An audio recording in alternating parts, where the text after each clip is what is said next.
Kumusta mga boss? Welcome back na naman sa ating YouTube channel. Sa ngayon ay tag-ulan na. Ibig sabihin kailangan na ng pagpipintura ng bubong, mga leak ng bubong. Yan, pinaka-importante na sa lahat yan. So ngayon meron na tayong pipinturahan ng bubong. Yan, may katarikan siya. Masyadong siya matarik. Yan. So meron siyang mga kalawang. Ayan, mapapansin ninyo. So ito malimit na tinatanong sa akin kung paano daw pinturahan ang bubong na yero na may kalawang. Lalagyan nyo itong kalawang na to, ay lalagyan nyo muna ng epoxy primer. Kasi pag hindi nyo nilagyan yan at pininturahan nyo ng roof guard, water based ang roof guard, ay lulutang yan. Kaya importante, lagyan muna ng primer muna ng epoxy gilder primer para pag pintura niya ng roof guard, kahit anong kulay siya, red, white, green, hindi siya lulutang kasi ang roof guard ay water base. So itong mga tornilyong to ay lalagyan natin ng bulkasilyan, liliyahin. Yung mga nandoon na mapapansin nyo ay meron na yan. Kahapon pinaliha ko yan, pinalinis, kaya medyo wala na masyadong alikabok.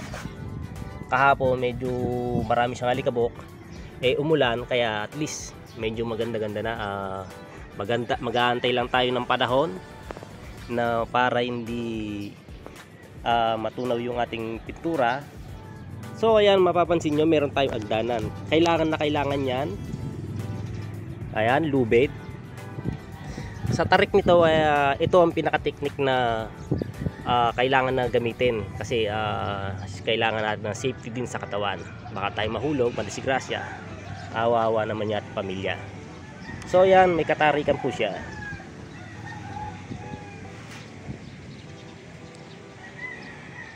So step by step to, titingnan natin. Lahat ng comment dun sa aking comment section ay iisa-isahin natin para dito sa vlog ng roof guard at paano pinturahan itong bubong na to. So baba tayo para dun sa bibili nating materyales. Nasa baba, titignan natin siya. Ayan, nandito na tayo sa baba. Ito yung kanyang materials para dun sa bubong na yan. Isa-isayin natin. First step, itong epoxy primer gilder. Mapa white, gray or something, basta epoxy. Then itong high gloss na acrylic. Acrylic ang gamitin nyo kasi yan, malakas tumunaw yan ng mga pang primer na epoxy. And Bulkasil, Bostik. Ito yung ating roof guard. Kapasidad niya ng kakainan ay mga 1 galon. Mga 3 galon lang siguro. Hindi naman maubos sa balding yan. Itong mga roller natin, gagamitin natin roller size 7 or baby roller para mabilis. At saka isang brush, liha. Yan ang gagamitin natin pang primer sa lahat. So maghihintay lang tayo ng panahon kasi medyo makulimlim, may bagyo atang paparating. Kaya maghihintay lang tayo ng init. Habang tayo naghihintay, liliyahin yon, pa-primeran pa lang ng epoxy primer. Pag natuyo siya at uminit, ready na tayo. Meron tayong isang flexiband. Gagamitin natin ito sa flooring sa mga slab.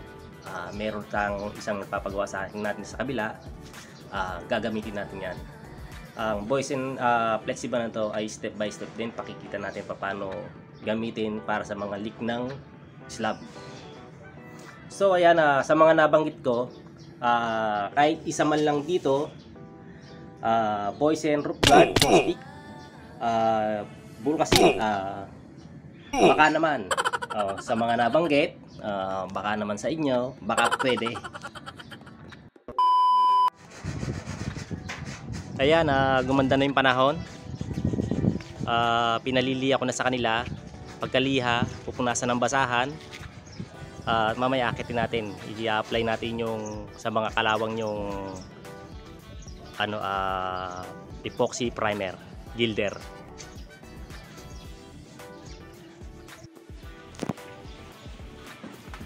So ayan, mainit na yung panahon. Nilalagyan na ni Manong ng Volcasil.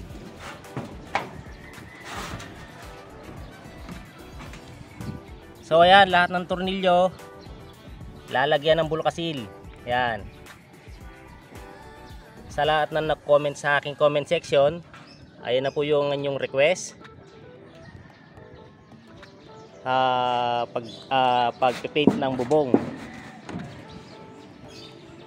lagyan nyo muna lahat ng tornilyo or tex screw. Lagyan nyo muna lahat ng Volcasil para silyadong walang likang baba. Dahil itong ginagawa namin may likang baba, dahil ang leak dito ay apat din ang balde nasa loob. Mamaya pakikita natin. So ayan, nilalagyan yung tex screw ng Volcasil.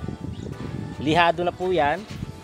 Sa kabila naman, yan, linalagyan ng epoxy primer. Lahat ng may kalawang lalagyan ng epoxy primer. Lihado na rin yan. Ang ginamit na liha ay 100. Lahat ng may kalawang lalagyan. Kasi ang gagamitin natin pintura ay roof guard. Dahil ang roof guard ay water base. So kailangan meron epoxy primer lahat ng may kalawang na yan pipinturahan.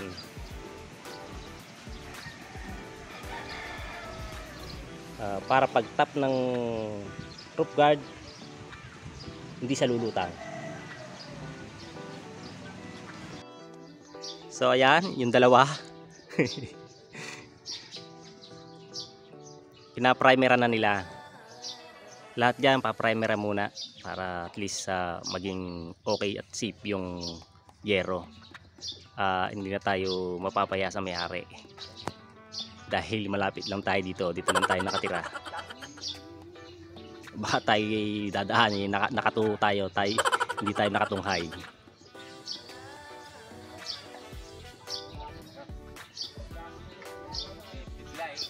So ito yung Boysen roof guard, Laguna White.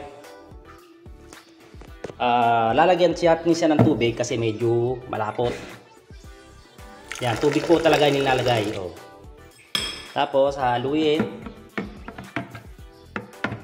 Pagka medyo malabnaw na ng konti, yan. Yan, pwede na po yan ipahid. Dahil pag malapot, mahirap pong ipahid yan kasi gubuguhit. Ipa na konti. Yan. Tubig po talaga yung nilalagay. Yan, yan po ang kaganda niya, yung medyo malabnaw-labnaw na, hindi naman po masyadong malabnaw, yung tama lang. Yan.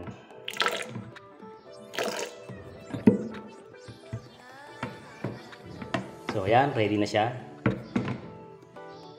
Habang hindi umuulan sa labas, doon muna kami sa labas dahil itong loob ay nire-repaint din namin.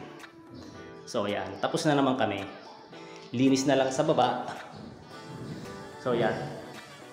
Ang problema nga lang talaga, may leak sa taas. Yan, nandun. Pakikita natin yung may mga sahod na balde dyan. Tapos na kami. Yung problema, baka lumobo ang pintura. So yan. Nakapag-repaint na kami, bago repaint yan. Akyat na tayo sa taas. Para sa bubong. So ayan, umuulan. Magbababaan muna. Nakakalahati pa lang sila. Nakakalahati pa lang sila ng epoxy primer.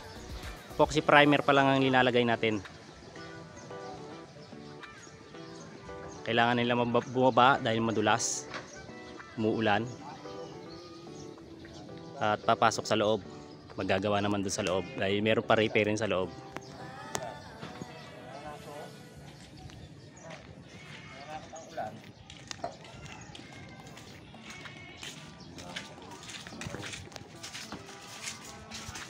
Talaga tayo dahil na ulan. Palagay ko. So yan, retouch na lang. Re-retouch na ang buong gilid ng kesame. Konti lang naman to sa may gilid ng cabinet. At uulitin tong hagdan pag natuyo. Habang nagpapatila ng ulan, umuulan na naman. One eternity later. So ayan, nagsisimula na sila magpintura. Ang ipinipintura namin ay kulay pula, Spanish red na roof guard. Ang kinakabit nila ay for first coating. Pagka napatuyo ulit, pupunta sa kabila, natapos yung pinipintura niya, sa kabila naman siya nagdan. Doon naman niya pipinturahan at matutuyo siya ulit. Yun ang second coating niya. Para isang usod lang ng hagdan kasi mahirap maglakad sa matarik na bubong. Medyo maganda na naman ang panahon kaya umakyat na naman kami ulit. Ayan, pinipinturahan nila ng second coat. Ayan, paakyat na siya sa second coat yan. Tapos pagka natapos sa second coat, doon iatras tong agdan na to. Para hindi nagagasgas yung pininturahan na yan. Kung saan lang ang abot, yun lang ang pipinturahan nila. Papunta dito sa kabila. Yan. Sinking coat yan. Yang abot lang nila. So yan, lahat yan mayroon mga epoxy primer, lahat ng puting yan. Dahil yan lahat ang may kalawang. Yan lahat ang may kalawang at yung puti ay yan ang Laguna White na ilalagay. Kung yung dating kulay niya, yun ang ibabalik. Kaya lahat ng maraming puti, yan yung may kalawang. Kailangan lahat yan ay pipinturahan. Lahat na may kalawang ng epoxy primer. May katarikan talaga, kaya mahaba yung hagdan.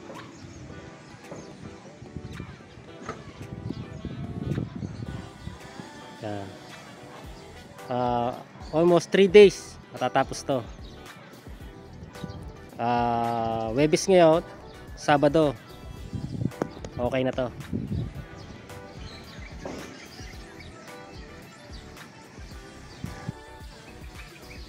So sa nagtatanong kung para saan ang lubid na yon, kaya nilalagyan namin ng lubid yan dahil yan ang awakan namin pababa. Dahil kailangan mayroon kang lubid pagka nagagawa ka niyang ganyang katarik na bubong na pe-paint. So merienda time.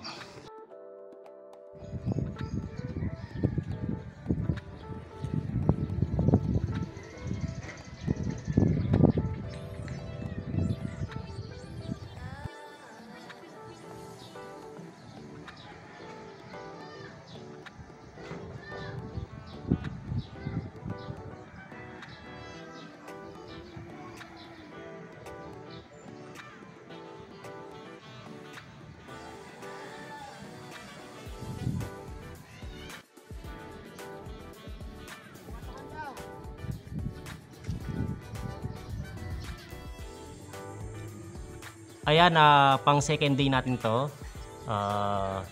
Halos konti na lang natitira sa likod. Bubong lang ang aayusin natin dito. Tamang-tama, may nag-request, marami nag-request natin paano pagpipintura nito. So ayan yung mga hagdan, lubid. Yan po mga kailangan na importanteng bagay sa ganitong matatarik. Ito ay yung nandito sa may kaliwa.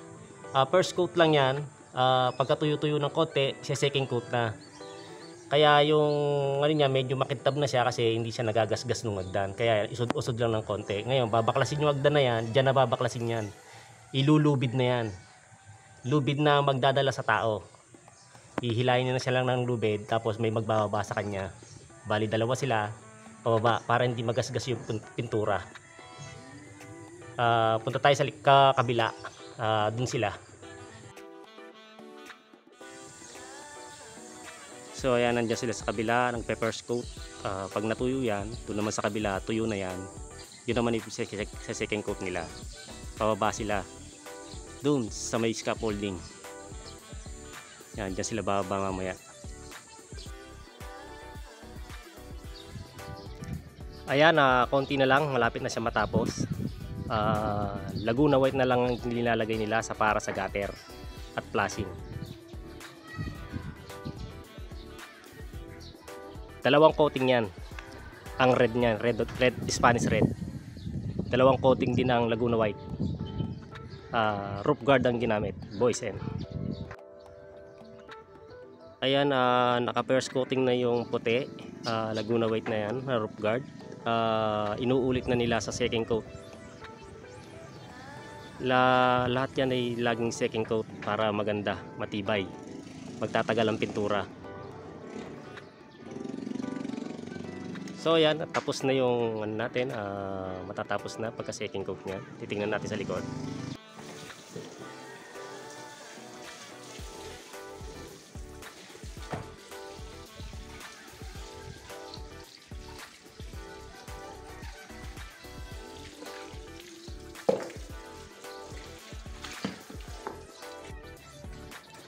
Ayan, matatapos na yung pagpipintura namin itong matarik na bubong na to.